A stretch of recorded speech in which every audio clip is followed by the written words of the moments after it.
It's about three holy wars. That's my, sort of, in my title, in my head, that's my title of this talk. Although it's not a very formal talk, but three holy wars. What does that mean? I'm not talking about religious wars. I'm talking about the three wars in American history that are sacrosanct. The three wars that you cannot say anything bad about. The Revolutionary War, the Civil War, World War II. Ever hear anybody say anything bad about the Founding Fathers? About the Civil War? About the Good War, World War? No, it's very, very, very hard in our culture to be critical in any way of these wars. Oh, you can be critical of other wars. And there's sort of an acceptance of the fact, oh, this was a bad one. This was a bad one. But no, the Revolutionary War, the Civil War. So I thought, yeah, I thought it was very important to look very critically and carefully at these three idealized wars. I guess the word idealized gives me away. Yeah, three romanticized wars. Important to be willing to at least raise the question. It's not that I'm going to immediately denounce these three wars. Well, maybe. No, well, I don't know how to characterize what I will say about them. But I think it is important at least to raise the possibility that you can criticize something which everybody has accepted as uncriticizable. I mean, that's what we're supposed to be, thinking people. We're supposed to be able to question anything. I just heard Barbara Ehrenreich question God, and I didn't hear an answer. I'd like to hear an interview between them, which Matt can publish in the Progressive.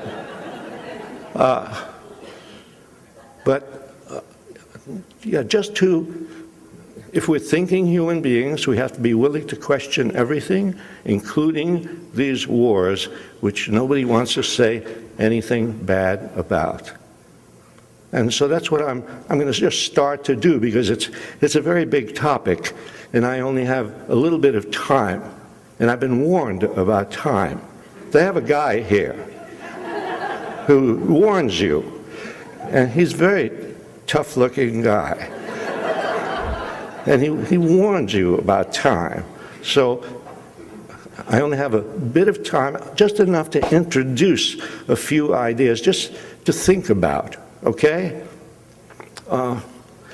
One of those ideas is actually something, Matt mentioned Erwin Noel. And I don't know how many of you knew him or read The Progressive when Erwin Noel was editor of The Progressive. But yeah, I met Erwin Noel. And one of the first things that happened when I met Erwin Noel is that we both found that we both had exactly the same idea about a certain thing. That is, we were both making the distinction between a just cause and a just war. That is, there are things that happen in the world that are bad and that you want to do something about. And so you have a just cause there. But our culture is so war-prone that we immediately rush and make this logical jump from, oh, this is a good cause, therefore it deserves a war. No. You have to be very, very careful in making that jump from, oh, this is a good cause, to, oh, therefore we have to make war to do something about it. No. Well, it was actually, you might say it was a good cause to get Spain out of Cuba in 1898. Spain was oppressing Cuba. But did that necessarily mean, therefore, we had to go to war against Spain? You have to examine that war very carefully to see what it produced. You know, you have to see, you have to then understand that we got Spain out of oppressing Cuba and got ourselves in to oppress Cuba. So you got to be very careful. You might say that stopping North Korea from invading South Korea there's a just cause there. They shouldn't do that. It's not good. It's not right. Does that mean, therefore, we should go to war to stop it? Especially if that war, and you know the Korean War is one of the least known wars. It's sort of a war that's been lost in history. 2 to 3 million Koreans died in that war. A cause, a just cause. North Korea should not invade South Korea. So we go, what's the answer? War. What's the result? 2 to 3 million Koreans dead. And is there any particular change in the alignment of South Korea and North Korea? No, it starts off with a dictatorship in South Korea and a dictatorship in North Korea. And it ends up, after 2 million dead, with a dictatorship in South Korea and a dictatorship in North Korea. I have to be very careful about rushing from one thing to another, from just cause to just war. And Erwin Knoll is the only other person I found who was thinking exactly along the same lines. I'm always looking for somebody who's thinking along the same lines as me. That's what I do. I go around looking for people. Very gratified when I find somebody. The American Revolution, independence from England, a just cause. Yeah, why should a group of colonists here be occupied by, yeah, they were occupying us, they were, oppressing us, therefore we go to war, the Revolutionary War. How many people die in the Revolutionary War?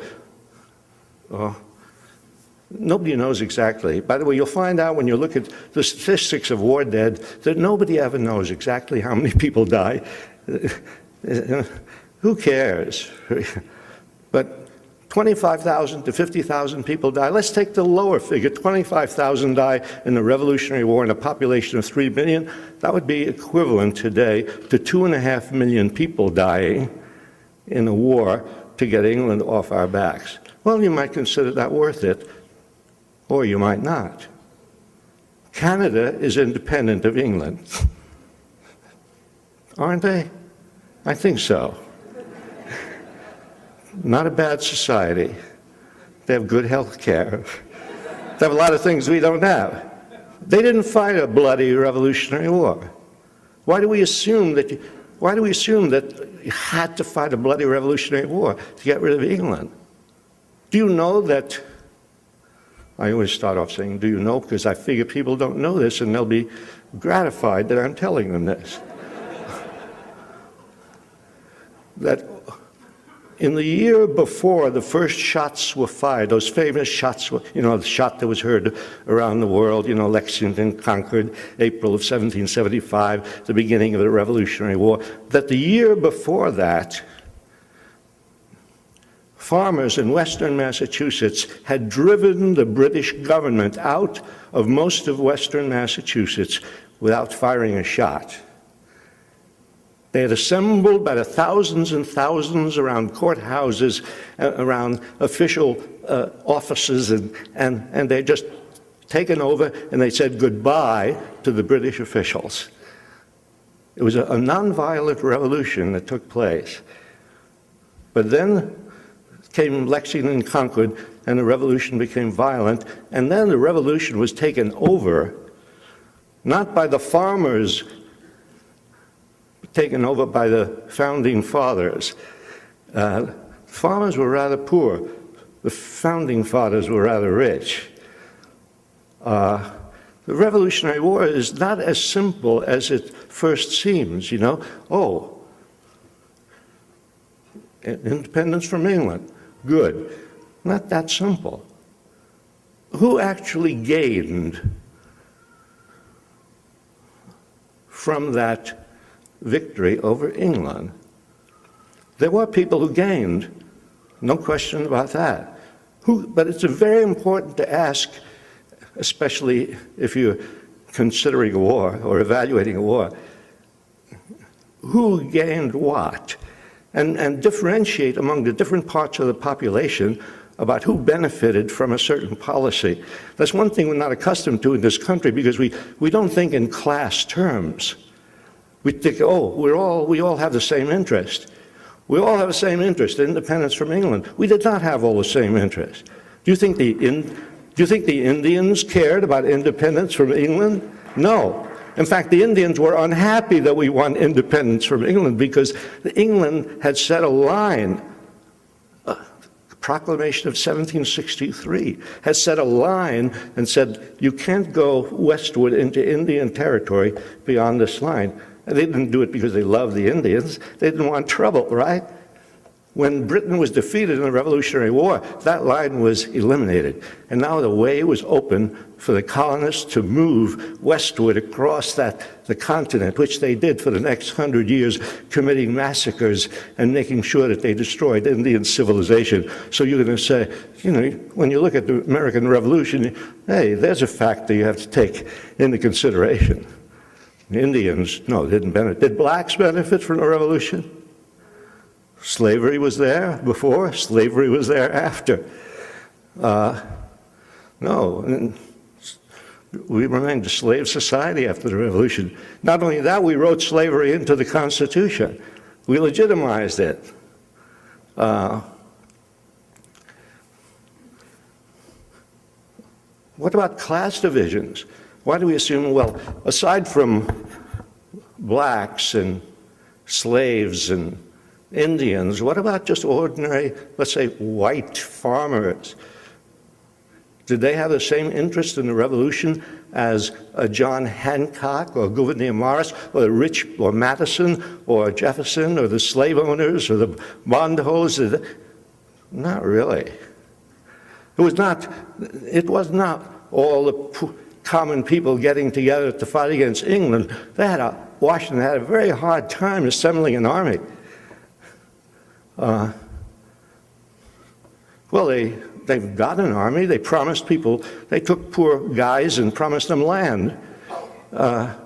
They browbeat people, and oh yes, and of course they inspired people. Well, let's have the Declaration of Independence. Wow, this is what we're fighting for. It's always good, if you want to get people who go to war, to give them a good document and to have good words in life and liberty and the pursuit of happiness. Yeah, that's what we're fighting for. Of course, when they write the Constitution, it's not life, liberty, and the pursuit of happiness. When they write the Constitution, it's life, liberty, and property. Have you noticed that difference? You should take notice of these little things. There were class divisions. When you assess and evaluate a war, when you assess and evaluate any policy, you have to ask who gets what. And out of this policy, it's not, oh, the same for all of us. Oh, we're going to raise taxes. On whom? On which part of the population? We're going to spend money. On whom? For? No. And what about the revolution? Is there a class division there in the benefits of the revolution? And oh, yes. We were a class society from the beginning. American society started off as a society of rich and poor, of people with enormous grants of land and people with no land. And there were riots. There were bread riots in Boston and flour riots. And there were rebellions all over the colonies of poor against rich, of tenants breaking into jails to release people who were imprisoned there for non-payment of debt. There was class conflict. We try to pretend in this country we're all one big happy family. We're not. And so when you look at the American Revolution, you have to look at it in terms of class. Do you know that in the, again, my air of superiority, did you know what I know? Well, I know you know things that I don't know, but I may as well take advantage of what I know to lord it over everybody else. Do you know that there were mutinies in the Revolutionary Army by the privates against the officers? I ask you, do you know? Because when I studied the American Revolution, and I studied American history, and I'm talking about not just in elementary school, I went to graduate school. I want you to know that. I got a PhD in history. Really. Did I ever learn in my whole undergraduate, graduate education, did I ever learn about mutinies in the Revolutionary Army? No. Well, there's a lot I didn't learn. When I got out of school, I began to learn things. That's when you begin to learn, right?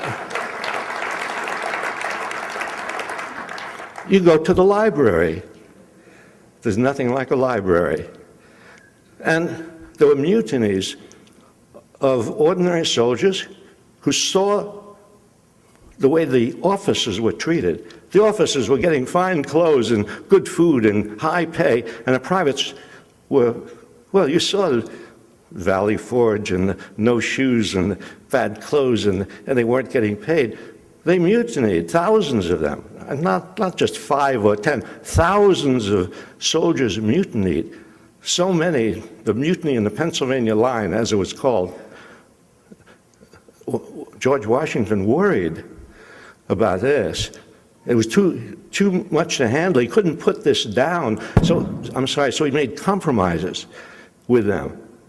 But later, when there was a smaller mutiny in the New Jersey line, not with thousands, but maybe with hundreds, Washington said, execute the leaders. And they took out a number of the mutineers, and they were executed by their fellow mutineers by order of the officers. I tell you this just to indicate that the American Revolution was not a simple affair of all of us against all of them, and not everybody thought that they would benefit from the revolution.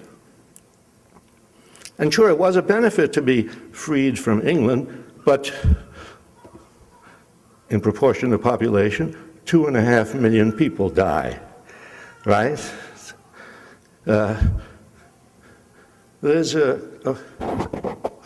When considering war, the human cost needs to be measured against what you gain from war. And on both sides of that ledger, problems arise because when you think about the human cost, generally it's an abstraction. Oh, so many people died. It's a number. You give it a number. World War II, 400,000 died. Civil War, 600,000. The World War II, 50 million people died in World War II. Yeah. But it becomes, what does that mean in human terms? So the tendency is on that side of the ledger, if you really want to have an accurate assessment of weighing the cost against the benefits, you have to look at that cost not as an abstraction, not as a statistic, but you have to look at it in terms of every human being who died, and every human being who lost a limb, and every human being who came out blind, and every human being who came out mentally damaged. You have to put all of that together when you are assessing that side of the ledger, the cost of the war, before you ask the question, well, was it worth it? Was it a just war? Yeah, you have to get that side of the ledger right. One of the things great things that Drew Gilpin Faust did, I don't know if you know about her book, the book she wrote about the Civil War. It's a wonderful book.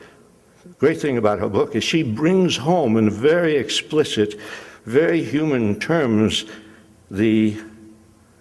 what happens to human beings in that war. The Civil War was an ugly, brutal war of amputation after amputation after amputation done out in the field without anesthetics, you know.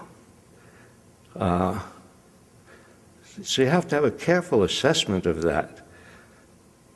And then on the other side, okay, this is the cost. Now you know the real cost, the real human cost. And on the side of gain, you have to ask the question I asked about the Revolutionary War. Who gained and who didn't? And what were the class divisions? And what did this class gain and what did that class gain? I'm looking to see if this guy is following me. If you see somebody creeping up behind me, let me know.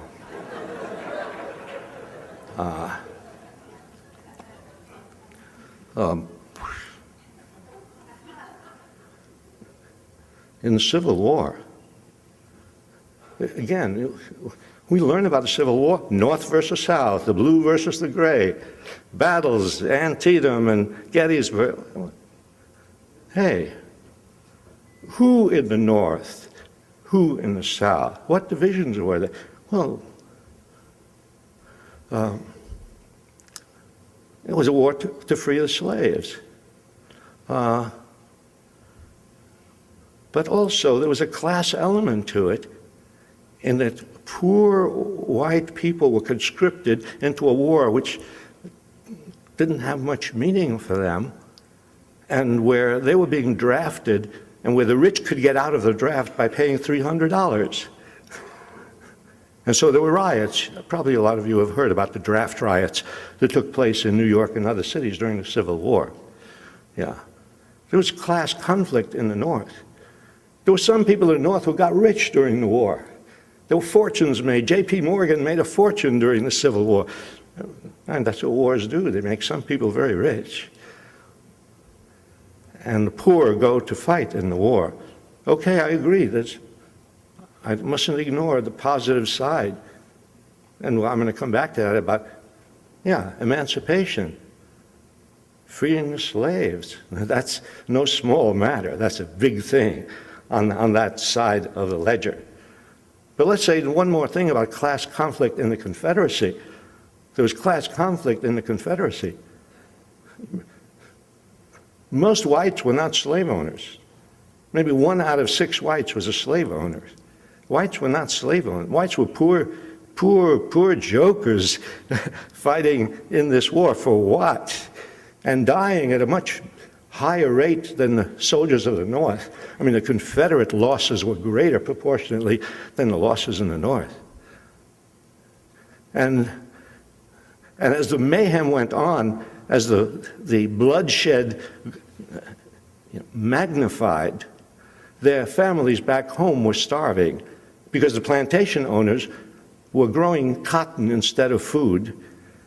And so the wives and the daughters and the girlfriends and the sisters, and they began to riot. They rioted in Georgia and Alabama. They rioted in protest against the fact that their sons and husbands were dying at the front while the plantation owners were getting rich. Huge desertions in the Confederate Army. This class thing had to be examined. But let me come back to the great positive thing that happened out of the Civil War. The emancipation of the slaves. Except that it was not totally an emancipation. Yes, in a certain sense it was, in another sense it wasn't. Now that's important, because if you're going to lose 600,000 dead in the Civil War, which is equivalent proportion of population to 5 million dead today, imagine a war in which we wage on our soil, state against state, in which 5 million people die.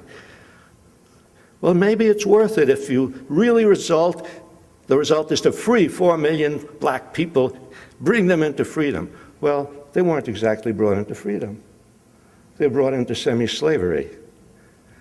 They were betrayed by the politicians and the financiers of the North. They were given promises and promises.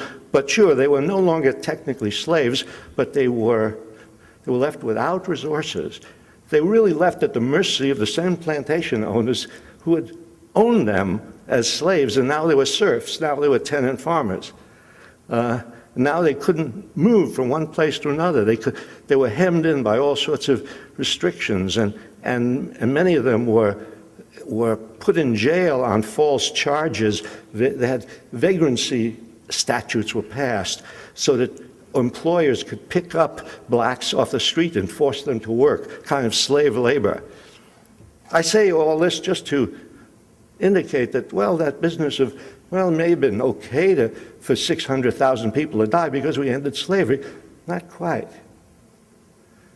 It's possible that slavery could have been ended another way without 600,000 dead. That's something we don't think of. Just like we don't think of, could we have won independence from England without a bloody war? The thing about bloody wars, the thing about winning something with violence, is that is controlled from the top. It's not a people's war. Neither the Civil War nor the Revolution War, not a people's war. There are people at the top. They're the ones who gain the most, out of this situation. And so you have to ask the question, yes, could slavery have been ended another way? There are other countries in the Western Hemisphere that ended slavery without a bloody civil war. Still have a green light.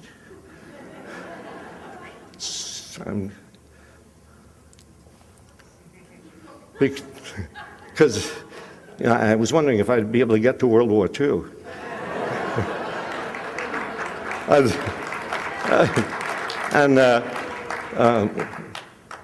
Which I volunteered to be in. Maybe you know that. Maybe you know my whole history. Maybe you know more about me than I do. But yeah, I volunteered for the Air Force in World War II and flew bombing missions over Europe. I did it because it was a good war. It was the right war. It was a just war. It was, well, after I got out of the war, I began to think sometimes, and research and so on, and go back over things and learn about Hiroshima and Nagasaki. Because when the bomb was dropped on Hiroshima, and I had just finished my missions in Europe and was going to go to the Pacific to continue dropping bombs, and a bomb was dropped on Hiroshima and the war ended soon after, wow, that's great. I welcomed it. Did I really know what happened when that bomb was dropped on Hiroshima? Did I know what happened to those people?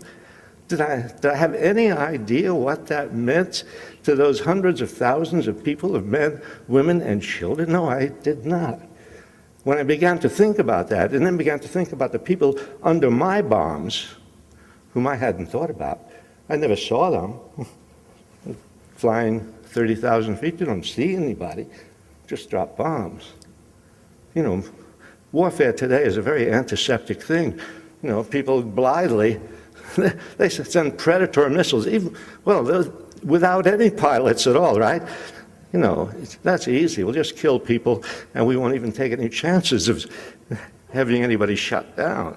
3 months before Nagasaki, we sent planes over Tokyo to firebomb Tokyo, and 100,000 people were killed in one night in the bombing of Tokyo. I mean, later when I visited Japan and I talked to people there, and later when I visited Hiroshima and I met with people who were survivors of Hiroshima, and you should have seen them, people without legs and arms and blind and so on. When I began to see what that,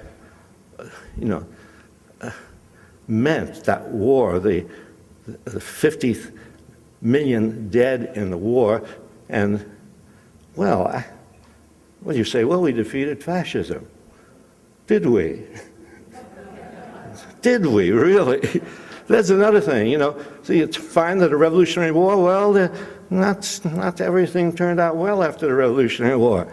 Not everything turned out really that great after, and certainly not to warrant that many people killed. And what about World War II?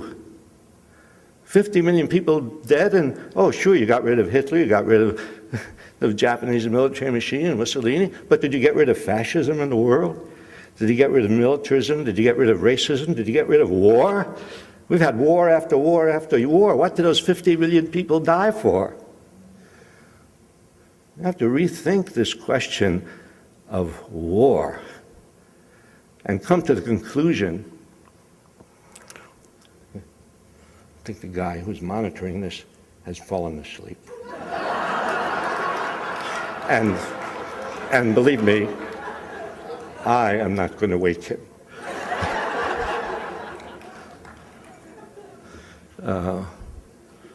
What you have to come to the conclusion, as I have, war cannot be accepted, no matter what. No matter what. War, yeah.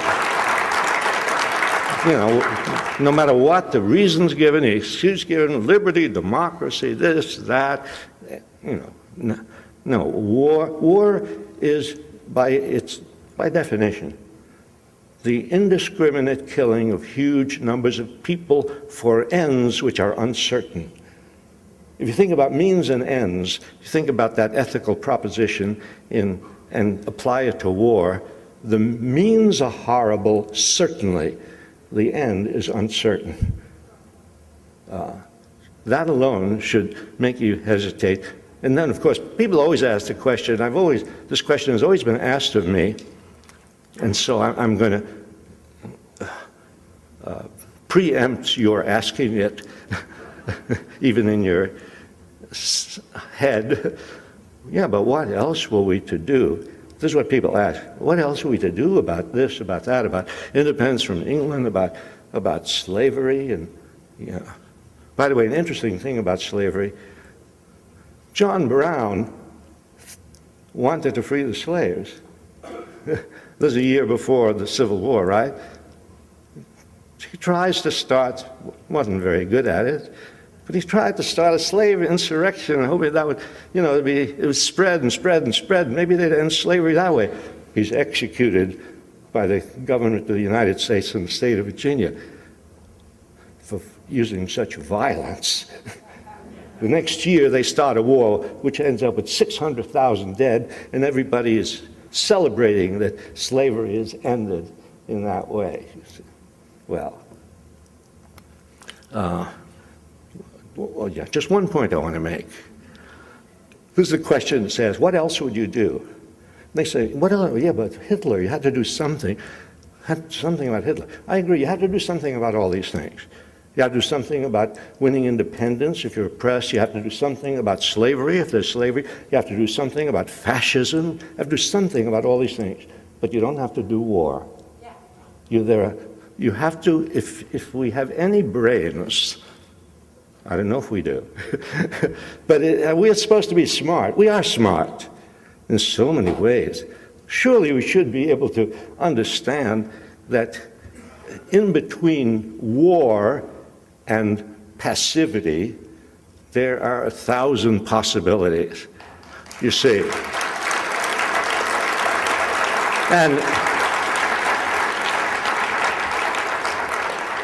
But it's curious that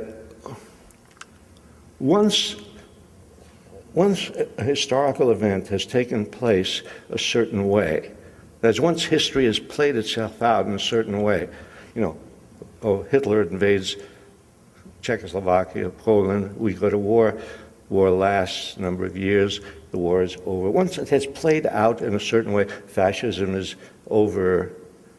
Once it's played out that way, it becomes very hard to imagine that you could have achieved that result some other way. You know, it's because when something has happened in history, it takes on a certain air of inevitability. This is the only way it could have happened. No. No. And you see so many instances in history where surprising things take place that you wouldn't have imagined. I mean, if the African National Congress had decided on a bloody war of rebellion against the apartheid system, well, that might be justified. End apartheid? Yes. There would be a war. They'd end apartheid. Maybe 1 million people would be killed, mostly black people. And if it happened that way, then you would say, well, I guess it was the only way it could have been done. Apartheid ended because the African National Congress decided, no, we don't want that. We're going to do it another way. We're not going to be passive. We're going to fight back in various ways. We're going to have strikes. We're going to have all sorts of things. We're going to have economic pressure. We're going to do all sorts of things to bring down this regime little by little, to erode its power.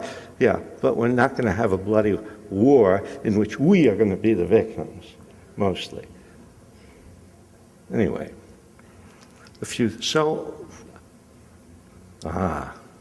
finally, you're saved. Say, well, you get my point, right? That's all I have to say.